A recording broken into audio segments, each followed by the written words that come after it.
Russian Komsomolskaya Pravda Radio aired for the first time what the Kremlin prefers to remain silent about.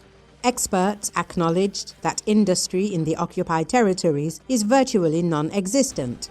The metallurgy industry is in crisis. The Ilyich plant in Mariupol has yet to reopen. Coal mines are operating at a loss. Mechanical engineering has been halted, and the food industry is on the brink. Donbass used to generate billions of dollars in profits, but now almost everything has perished. The entire economy is at a standstill and falling apart. The hosts and guests on the show said bluntly, "There's nowhere to put the coal. Kuzbass is overflowing.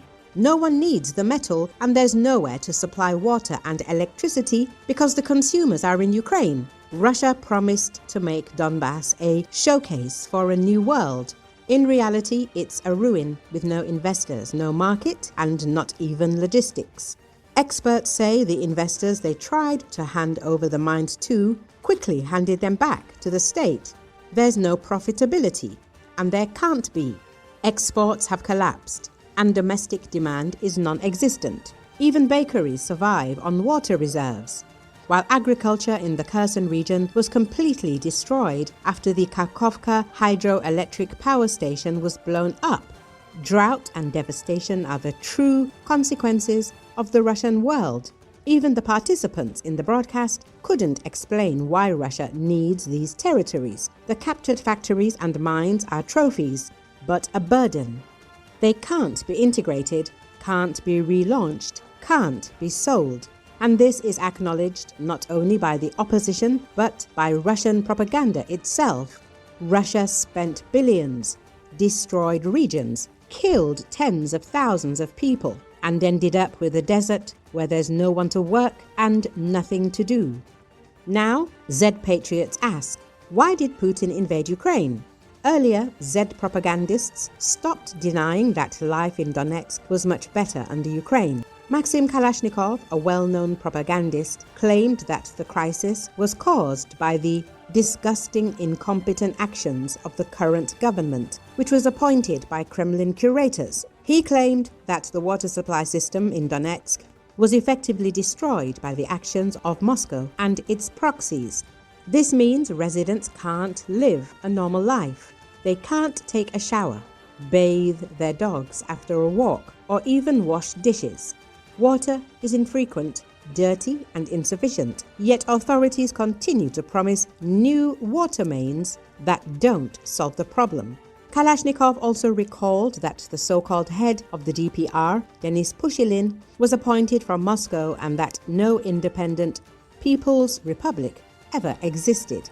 The water crisis in Donetsk was caused by the vile, incompetent actions of the current government, which was handpicked by Kremlin handlers, Kalashnikov admitted. Thus, even Russian propagandists openly say it was the Kremlin that brought Donbass to a social catastrophe from which there is no escape in sight.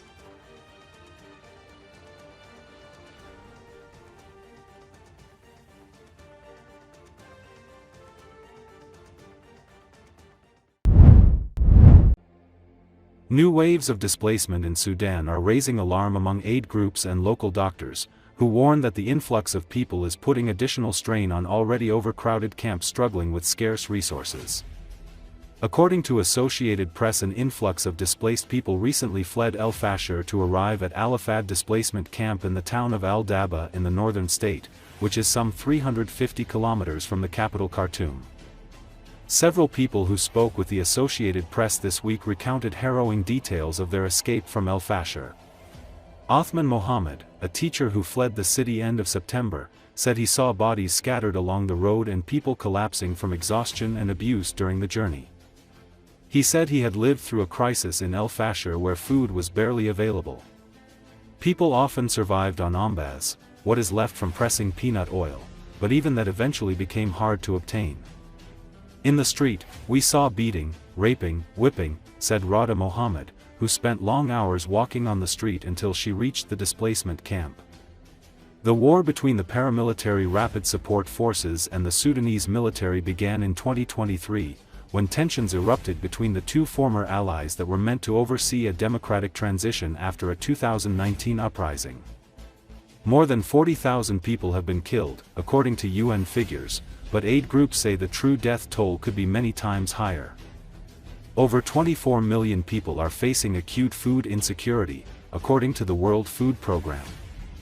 The recent fall of al-Fashir marked a new turning point in the war. Over 70,000 people fled al-Fashir in a single week, according to the International Organization for Migration, joining hundreds of thousands already displaced in the region. Some of those who fled reached the northern state mostly on foot through an unsafe journey, especially for women and girls.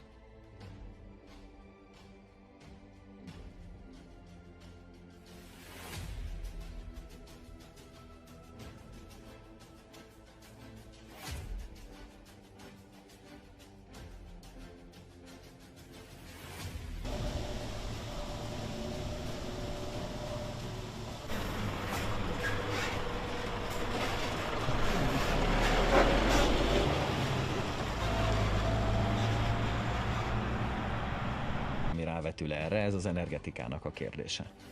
És meg kell győznöm az amerikaiakat arról, hogy miután ők azt nem tudják elképzelni, hogy milyen, ha egy országnak nincs tengere, mert nekik van. Ugye, az amerikai elnök, ha ránéz erre a térképre, akkor azt látja, hogy vizek mossák balról jobbról a partjait.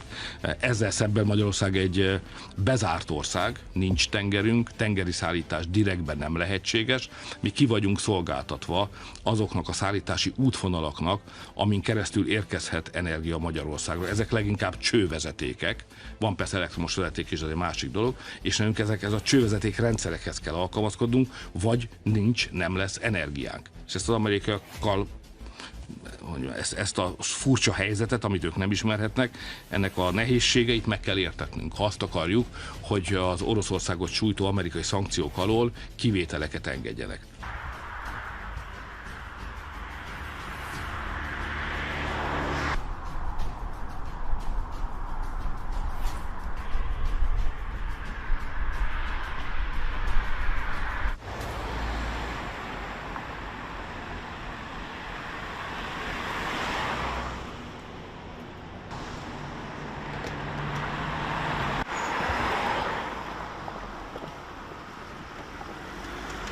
elnök tárgyalásának a pénteki napon Washingtonban, a Fehérházban. Donald Trump hivatalba lépésével azonban minden megváltozott. Az ellenséges hozzáállás helyett ma Washingtonban, a Fehérházban barátként tekintenek Magyarországra. Donald Trump számos alkalommal nyilatkozott arról, hogy ő személyesen barátjaként tekint magyar miniszterelnökre.